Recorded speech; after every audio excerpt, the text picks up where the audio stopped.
so I'm going to start the stream again. Don't push it through yet. Where is it again?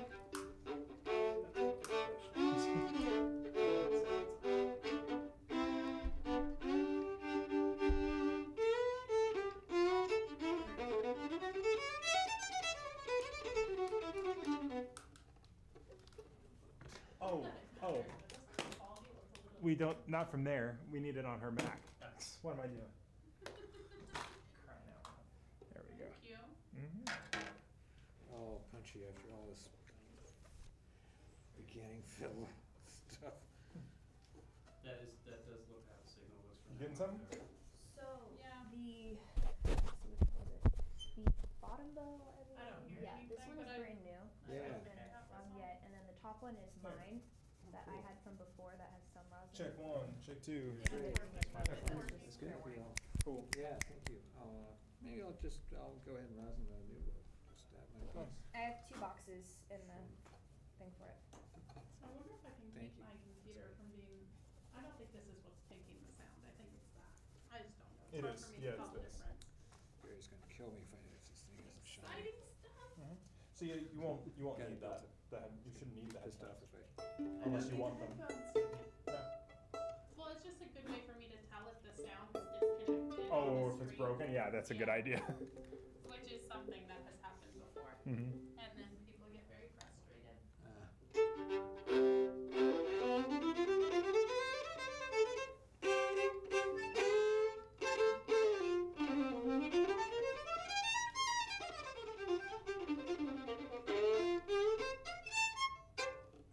Okay, so I could just be kind of hanging out playing my fancy, $8,000 fiddle, and then somebody hands me this. What is it? Doesn't look that bad. Looks exactly like a violin. Actually. Yeah, we have jokes about that. The VSO, actually, is what Have we you call those seen things. these kind of videos before, Darol? Oh, I occasionally see stuff. I saw a video of this young woman who is a fiddler, identifies herself as a fiddler, and she wangled a trip to the Smithsonian Institute, and she played a Stradivari that they had in the museum there, and she played really, pretty rough version of Boyle and Cabbage Down on the Strad. And that was, interesting. I played some Strads, and they're nice. They're okay. They're not the sound that I would want. Huh. They're very, very bright, and they're good if you're in a big theater and you want the people in the back row to hear that Strad. It's so bright, and it reaches to very, you can be heard over an orchestra. And I've also played I guess the big two, right, are Stradivarius and Guarneri's. Guarneri was kind of a drunk who just happened to build the best sounding violins. I think that might be what Rich Amoroso plays on. Oh man, yeah, I have a friend, Rachel Barton Pine, who I hope to interview for ArtistWorks someday. And she is a great, great classical violinist. She tours all over the world. She's got it's up to $40 million. When she got it, it was a $6 million Guarneri. Now it's a $40 million Guarneri. And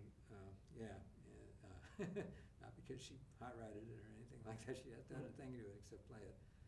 But it's just those things tend to appreciate because they're not going to make any more of them. And now that's a violin. That's great. I mean, that's sort of like if you played plastic wind-up guitars all your life, and then somebody puts a big old Martin, pre-war, scout brace D45 in your hands, and then you say, oh, that's what a guitar is. So, yeah.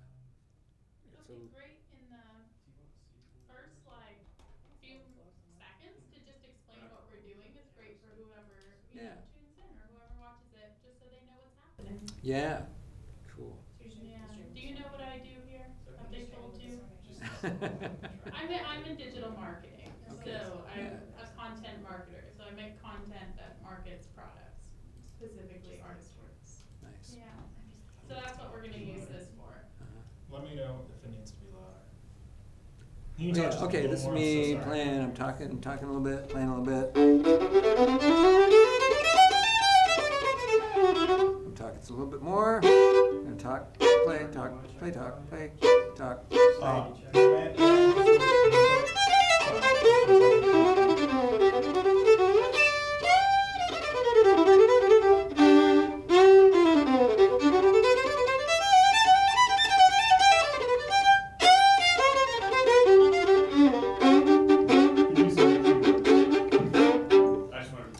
So I don't even want to touch this guitar. Yeah, it is. Yeah, I wouldn't know. It's gonna be No, a not total yet. surprise. It'll be a total shock. Yeah, hers has nothing. See Her what laptop happens. is just I'm sure it'll be providing fine, you know? the stream. Yeah. Yeah. Just allowing me to Mhm. see the comments. Yeah, and after you go, we'll see if any comments have come in, any questions. Usually there's questions, sometimes there isn't. We've never done this time of day before, so Mhm. we'll see. Okay, great. We're going live in 2 minutes. Okay, great. So yeah, I'll just say here, I'm here at the ArtistWorks World Headquarters. Nexus meeting point of all musical ideas and thoughts, and I'm just recording some lessons. And we thought we'd talk a little bit about different levels of violin. What happened if you just went out, you never played violin before? Yeah.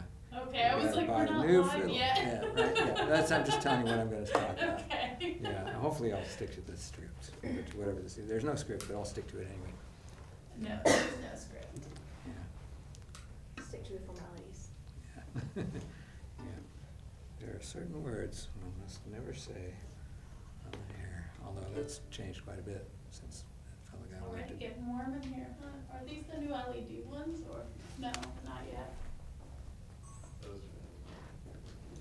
LEDs, yeah. Those are peculiar lights. It's like they're lights, but they don't act the same way as some other lights. Makes you look like you're outdoors or something, I guess, is the effect? Yeah, is that what it is? I don't know. Yeah, it's like they don't have they are more diffuse, which is nice. It's like they almost don't reach as far or something. It's kind of a funny. So, I'm scared to ask, but how much was this violin? Oh, that's not even, yeah, actually I got that for free. But if he sold it, it would probably be about $4,000 or $5,000 instrument. Not too bad. Lots Yeah. of islands in here? Yeah, I have a $25,000 instrument that I like very much, and I didn't bring because I just didn't have enough room for everything. And I didn't want people to be freaked out by it because it doesn't look like a normal violin. Oh, the If I'm 5. doing, it's a 5, Is it and like it's the the one black with the one with the paint and the little- squares, yeah, like all the. I love that thing. That's so cool. an amazing instrument, but yeah, if you're working with like beginners, they don't know what's going, like, should I have one of those, what, like, yeah, you don't want to. How come yours is 5 strings?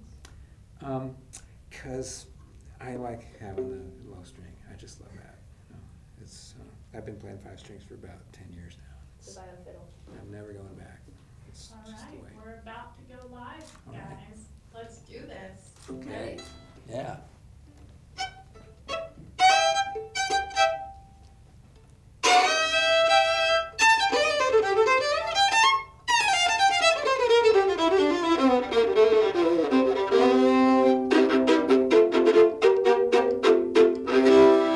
All right, well, here we are at the ArtistWorks World Headquarters, the nexus of everything about music and learning music and everything like that. I'm Darol Anger. I'm a fiddle player, as you can see, and thank you, sir. I've just been apprised of the location of the conduit to the rest of the world, and so now I'm looking at y'all out there. You look great for the middle of the afternoon on a Thursday afternoon. You look fine. Don't change a thing. Everything's good. So yeah, we're just sitting here. I'm recording some violin lessons for some of the many students that are on my online fiddle school, and we thought we'd just do a little live broadcast and talk about stuff. I'm playing right now. I'm playing one of my beautiful fiddles that was made by a fellow who I know, which is always nice if you know the person who made your instrument. An instrument it's like a tool, but it's more than a tool. It's almost alive. It's like a collaborator. It's somebody that you are, you know, very dependent on to get your sound out, and it's, you know, a really great instrument is going to react to everything you do and kind of have its own opinion about it, and hopefully contribute to the general effect of what's going on. So this one's a beautiful instrument, made by Barry Dudley down in Georgia.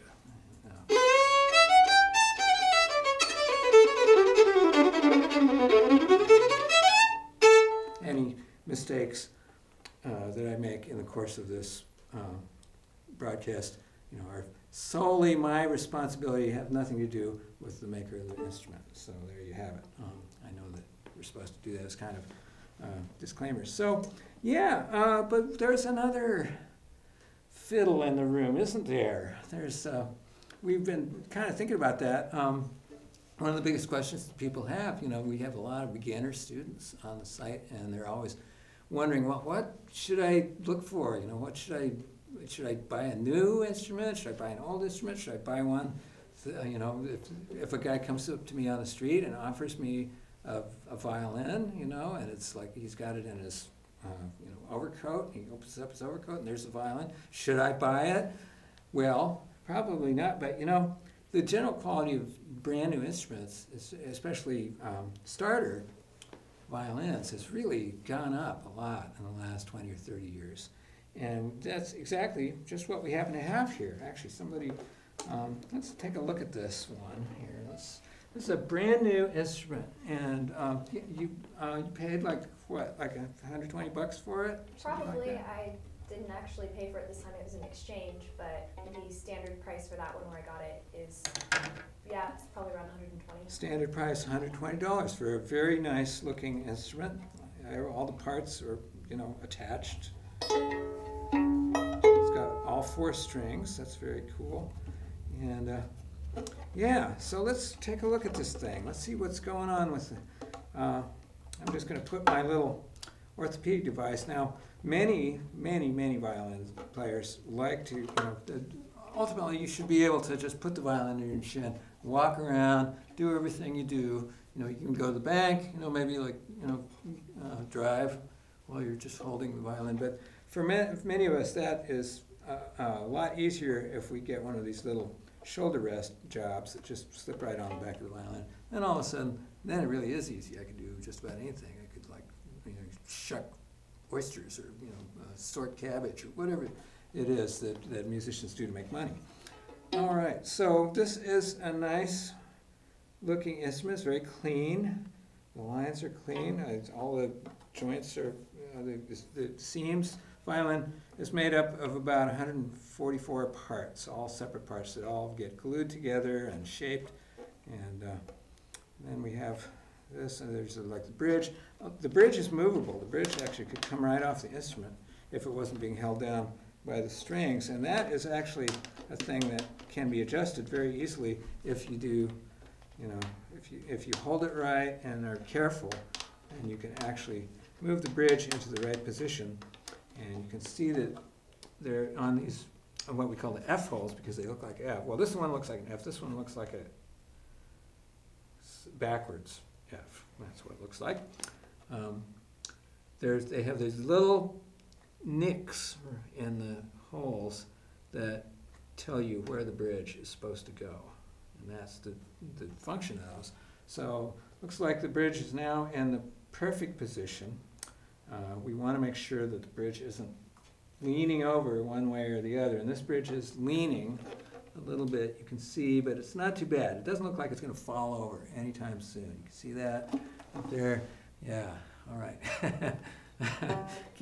Oh, we got so many cameras here, I don't know which one to look at. Okay, well, first thing, we probably want to get this thing in tune. Look at that. Okay, so here's the $8,000 fantastically beautiful instrument that I love. And here's the $120 reasonably okay looking instrument that I have no emotional attachment to whatsoever. And here they are together. I think on a cursory examination you'd say that they're pretty much the same, right? Well, let's see what's going to happen if I tune this thing up. I'm going to get a reference tone here. being a professional musician, I can remember what that sounds like, at least for 30 seconds.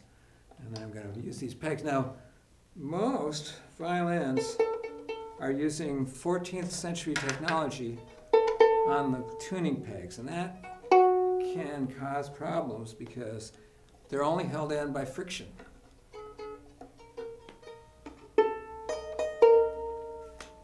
But if they're adjusted right, that friction is going to work fine for us. But one thing we also like is we make the big adjustments up here, these pegs that are held in by friction, and then we have a little tailpiece down here with little geared tuners that make the fine adjustments for us. Well, we have to make them ourselves, but it's a lot easier than trying to wiggle a friction peg back and forth.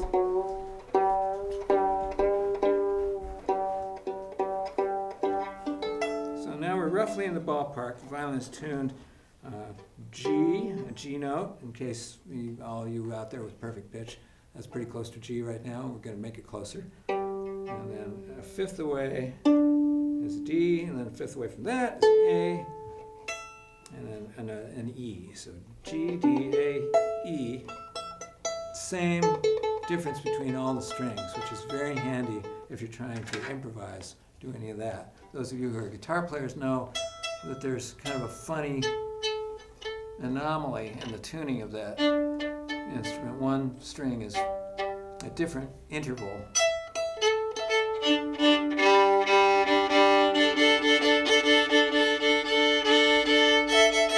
Oh, I forgot the bow, the new bow. Let's go down and get that bow. I'm going down the stairs here. Oh, no, sir. Oh, getting farther away. Okay. Oh, coming back. I got the bow. Coming back. Here it comes. Yeah. Okay, right. It's that time of the day. Things get a little nutty. All right. So here we have a cake of rosin. Don't try to eat it just because it's cake. It's not really cake. It's just a... So we rub. This is a brand new bow. It's made out of, looks like probably plastic or fiberglass, which is just fine. Nothing wrong with that. There's a whole new generation of violin bows and cello bows and every other kind of bow that are made out of carbon fiber, which is what they make jet fighters out of. And I would think that making instrument bows out of jet material is definitely in the category of making plowshares out of swords, and admirable activity indeed.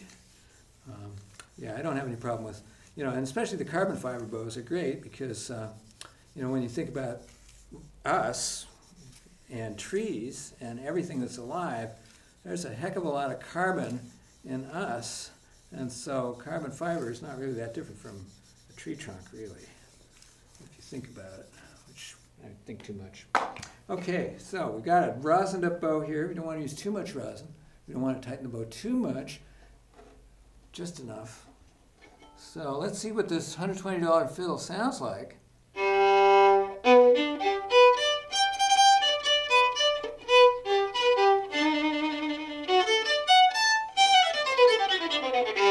It's a little squeaky, but I think that's partly the bow. I'd probably have to spend another 10 minutes rosining the bow, and I don't think anybody's got time to see that. But bow feels fine. It's fine. Nothing wrong with it. When I pick up my bow, it feels finer.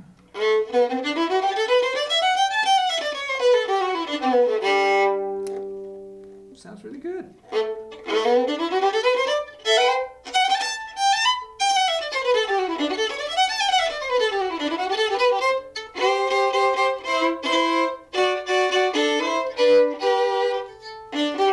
Let's see. Well, it's a little bright.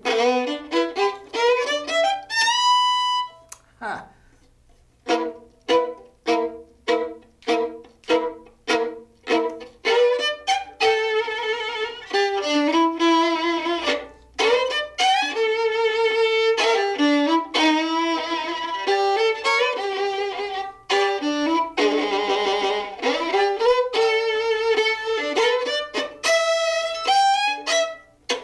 it's got that kind of electric guitar kind of sound that makes me want to play Purple Haze. It's not bad at all. Let's go back to the old one and see how they compare here.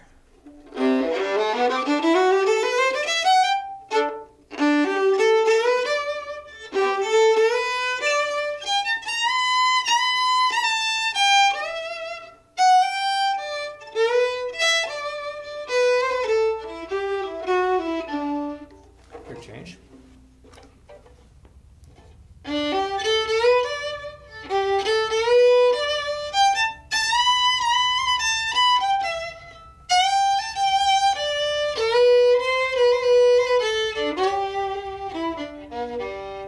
Not bad at all. I think you got a good deal, and you know, a couple of little setup details. Make the bridge feet fit a little better on the top. You might want to even lower the bridge a tiny bit, less than a 1/16 of an inch. That would make it a little bit more comfortable to play. But basically, it sounds like, you know, it's got music in it, and we can get it out. We can get the music out of this instrument. It's going to be fine. So yeah, this is looking up. This is great. You know, you can get into a decent instrument for 120 bucks if you get the right one. Every one is going to be different. You have to try them. If you go down to the store, look at these things. Don't be afraid of the old ones. You just have to make sure that all the seams are not open. You know, you don't want anything falling off the instrument. But you know, this is really nice, and nobody's probably ever played it before, and so that's kind of cool. You know, you just start a relationship with a brand new instrument, and that's great. And this one's kind of beautiful. So, yeah, I think that, you know, it's not a bad idea to start with a new instrument, start a new hobby, playing the fiddle. And I congratulate everybody that's started doing that at my school and ArtistWorks, and people that have started doing it and are not studying with me, although I think it might be a good idea if you want to. That would be good. But you know, it's easier than ever to start on the fiddle. I think that's what I'm trying to say. And it's, you know, one of those things that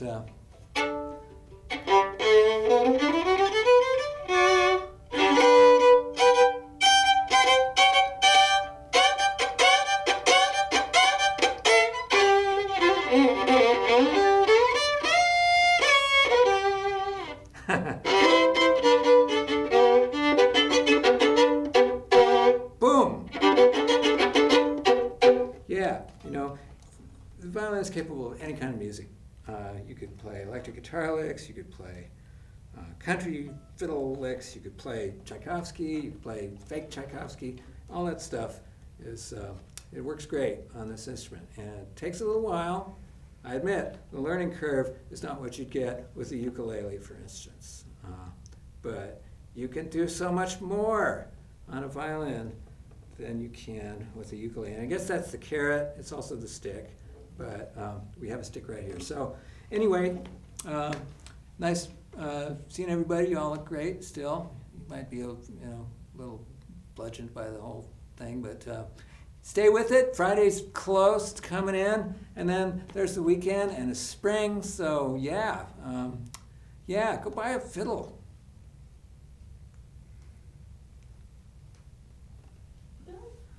Whew. Awesome. Was that stressful? You know, blathering is always a little stressful. Wing it. That was excellent. Someone asked, does it chop? And I didn't know what that meant. Oh, How does it yeah. chop? How does it chop? Oh, yeah, the chop. I completely, yeah. Well, I'm still wrong. I'm still Yeah, okay, yeah, the chop. Well, the chop's fine. You know, the chop is really one of the easiest things to, because, you know, chop is not about tone, right? Chop is about the spaces between the sounds.